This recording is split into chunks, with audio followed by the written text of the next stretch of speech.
So Charlie, do you want to talk about your interpretation of the stage set? Yeah, sure. So I, for the stage set project, decided to take one of my old drawings from the summer and turn it into a kind of 3D model. So it was kind of a imagination world kind of thing, like with giant mushrooms and a bed in like this kind of foresty, jungly place.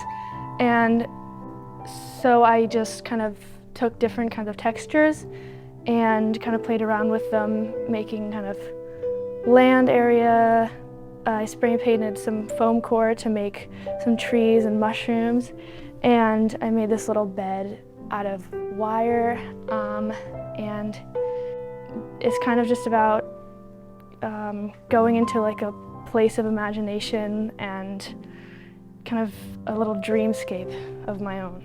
It's really interesting to me, the change in scale with this huge mushroom in the back, but I know these are also supposed to be trees. What was your inspiration for making things at such different scales? I feel like when I am having like dreams or kind of imagination, like scale kind of fluctuates and stuff.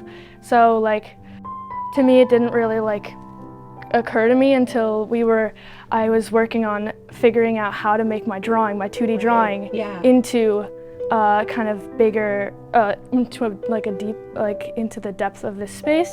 So in the drawing, the mushroom looked like slightly bigger, but then I had to make it even more bigger than the trees because it was further back, so it looked smaller than it was. So that was an interesting part of the process of like making a model to kind of see how much bigger I had to make them from the actual like upscale of the drawing. Coral, can you tell me about this piece? Yeah, so I was inspired by the dreams I sometimes have. Like sometimes in my dreams I can't breathe, and it's kind of terrifying, you know? You want to get out of that situation. And the moment I wake up and it's like I take a deep breath in, the relief I feel, it's like very soothing and comfortable. And so I wanted to put that in this figure, and with the open head and the flow of the color and the gradations and stuff. Yeah. And what about all these cups that you made? Yeah, so when I think of the word transformation, I reflected on myself a lot.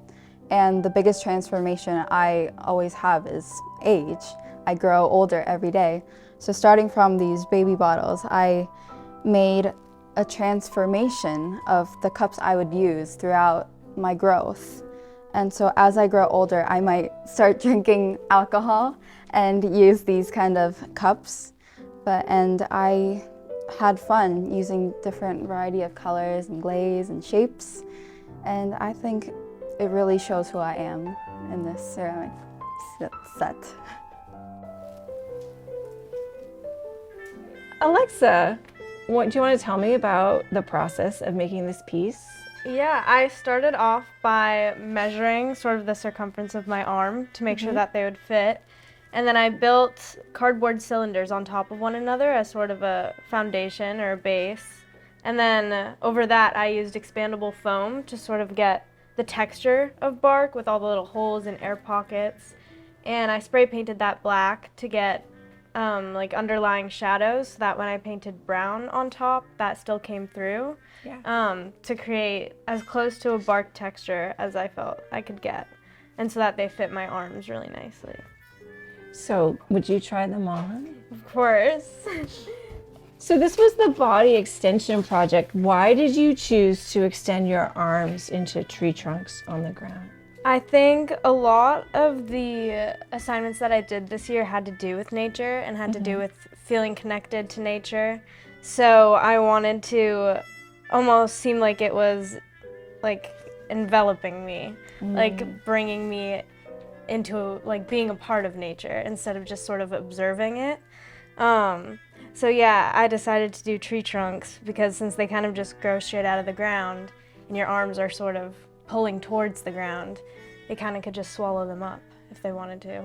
Right, so you're like part tree. Exactly. Yeah, like but it's interesting because they're kind of, like they're almost scary and drippy and not really. It's not like the realistic bark texture, it's more Yeah. like fantasy. Cool. Yeah. You want to use them? Or how would you use them, I guess, is the question. I don't know how I would use them because originally I envisioned it so that they're like stuck to the ground and sort of like you're kind of stuck, but they are kind of fun to just like move around, you know, because they're so light with the expandable foam. That's what everyone kept saying is like they looked really heavy and weighty, and which is good because that's how I wanted it to come off, as if like something is sort of really holding you down. But it's kind of ironic that they're really light and you could easily sway them around. So Coral, tell us about your painting and like the process, what it was like making it, what were you working on, all of that stuff. Yeah, so first we tried a new way of painting that you taught us, that we used a brown color and kind of wiped off some highlights, and then we started adding color from that. And I actually went through some big changes, and I changed the ways of how I paint and what I paint and what I use. And so I actually made an abstract painting. And it was a big experience and like experiment for me, because I wanted to change the way I make my art. You had this great experimental approach, right? Where you're trying it out, deciding if you like it, painting right over it if you didn't, and just try new things, see how they stick, try new things. What here is like was the biggest surprise for you? That like when you drew it, when you painted it, it was like, oh wow. Well, I was very surprised that I could go very different. Like I can really go off track and go to find a different route from what I was originally doing. And during the process, I was thinking, like, this is not it. I don't think I like this. But after all, like, I'm very satisfied. I think I learned a lot during the process. And with this, I can create even more new changes and styles with my art. So I'm very happy about it. Excellent. Carolyn, we've got a couple of your comics. Yeah. In the anthologies we did this year. And which one do you want to talk about first? I think I want to talk about the 2-pager first, because right. it was like more of a challenge to kind of like work on. Like when you said that we were doing like 2-page comics, I like kind of heard that and I went, all right, so I'm doing a 6-page comic because I think, and like for stories and stuff, I kind of like think in like the long term and like the grand scheme of things instead of like the short, like I can read this in like a couple minutes. So like this, I struggled with this pretty hard because I don't know, I wanted to add like layers of world building and then like pizzazz and then background shots and then like other stuff like that. But you don't have time for that in 2 pages. So I was like, what concealed story can I like tell in here? So I just kind of like was like, okay, 2 characters, 1 background, they're having a conversation. And it's mostly about this character in like the purple realizing that they're in a comic. So like this one's like them like building up to that, and this one is just like 6 panels of her being like, oh my god, I'm in a comic, what's going on? You know what I mean? And the other character kind of being like, huh? And the genius of that is that she gets more and more animated about being in a comic. She starts literally breaking out of the panel she's in and finally grabbing onto like it. the 4th wall. So like the stylistic stuff you were doing to handle those 2-page constraints, awesome, man. Thank you. But yeah, I also wanted to like play around with like color and like simplifying like my style, because I have a tendency of adding too much detail and then it like takes too long and then I break something. So I was like, okay, let me find a way to streamline my work process. So this comic was just a whole lot of streamlining my work process to make it easier in the long term. Yeah. Yeah. I also wanted to mention, you're the one who collaged all the pages from the different anthologies over the wall. I mean, you had some help, but it was your project. You're the one who made it happen. It just really transformed this room. It was such a cool space to have everybody come in and read the comics while they're being surrounded by the art. Thank you. Yeah. I don't know, you just kind of had like a bunch of the spare pages and I was like, wall poster. I do the same thing in my room. So I was like, yeah, more wall space.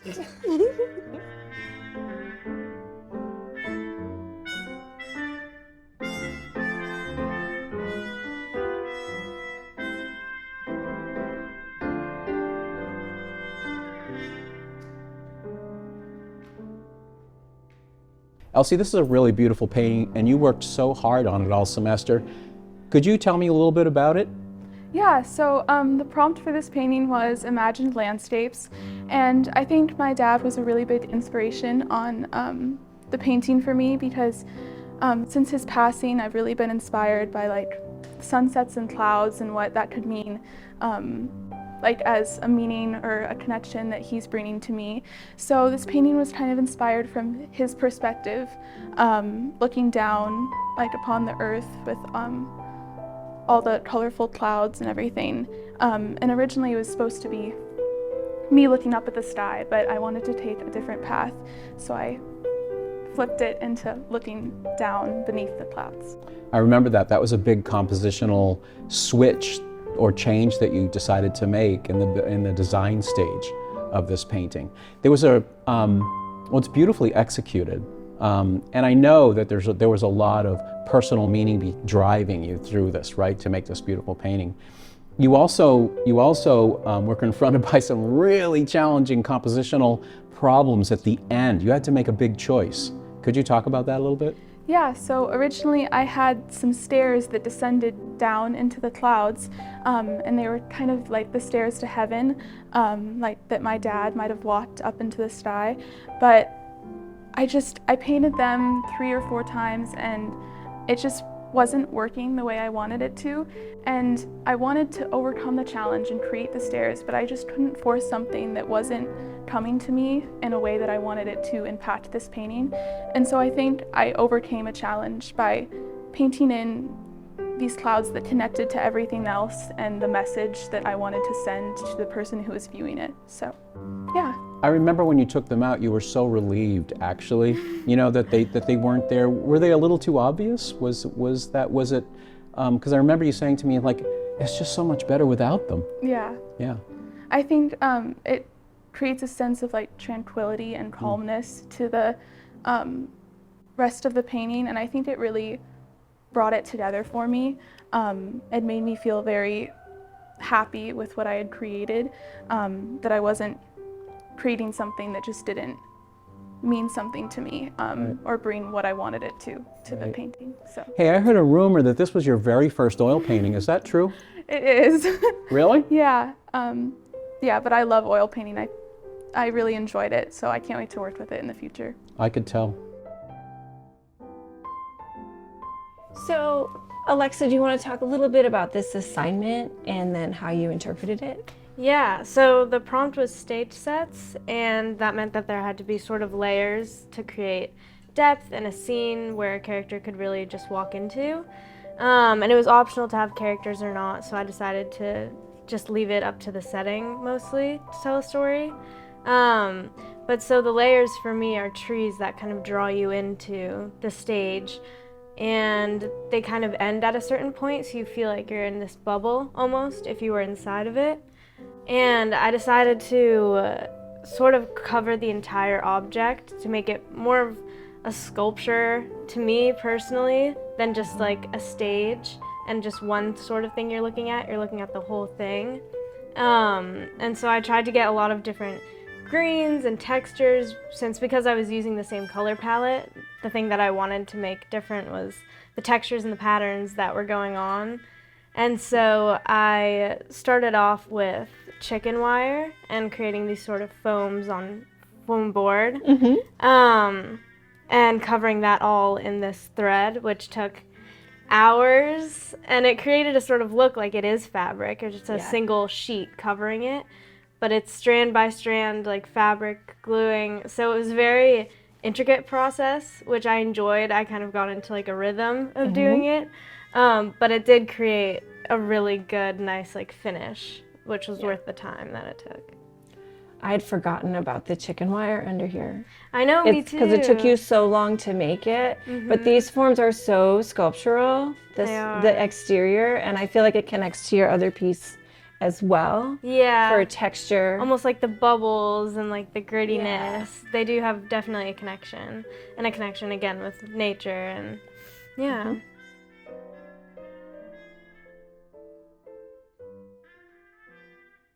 Charlotte, do you want to tell us about this project, the body extension, and what Yes. you did with it? Yes, talking about body extension, the first things I'm trying to relate it is gaining weight and how your body is actually like physically extended, but these things you see, I use a lot of wrappers and like the food coverage.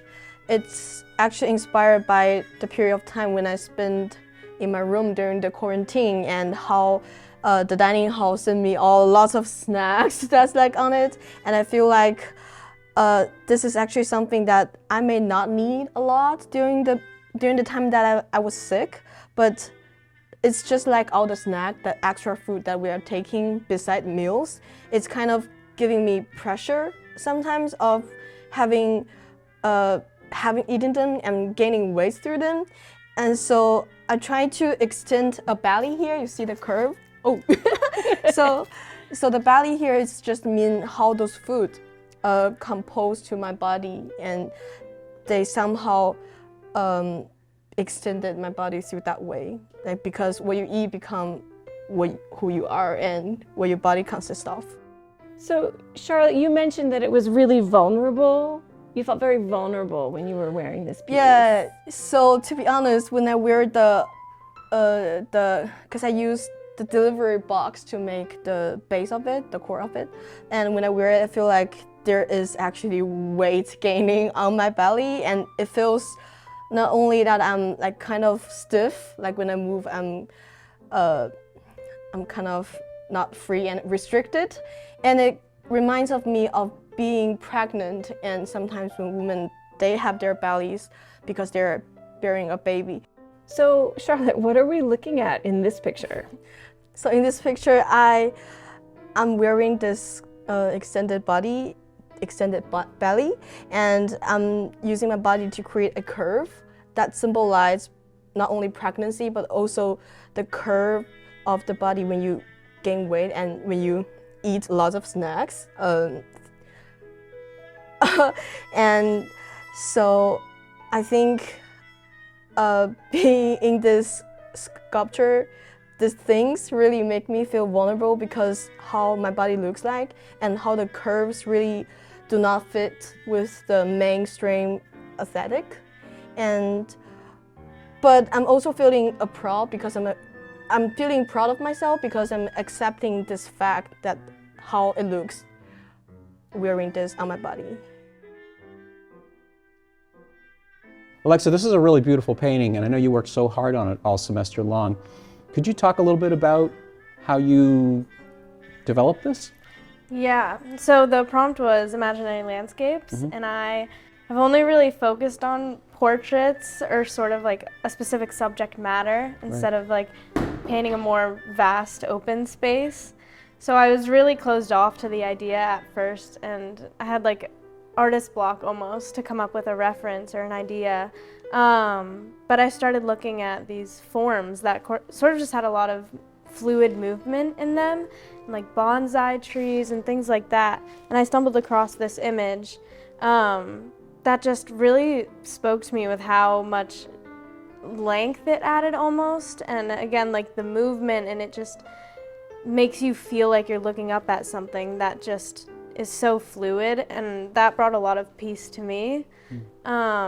And so as I painted it, I sort of altered the photograph a little bit to enhance those sort of movements and the shadows and the highlights. But at first I definitely really struggled with coming up with something that would resonate with me, I felt. You're a junior now, and you've been painting with me for a long time. I have. And you've really developed your craft. Could you talk a little bit about that? Yeah, I definitely think with this painting, something that was very different for me and that I feel like I progressed in a lot is that I didn't copy the reference exactly as it was onto the canvas, which felt like a big step for me as an artist because with all the other paintings I've done, I've sort of just copy and pasted onto a canvas almost. And so with this one, it was really interesting to see how I could bring my own style into it and my own eye without even really feeling like I was trying at it. It just sort of came naturally, which was really cool as a painter to feel for once. Well, it's really a fabulous painting. Congratulations. Yeah.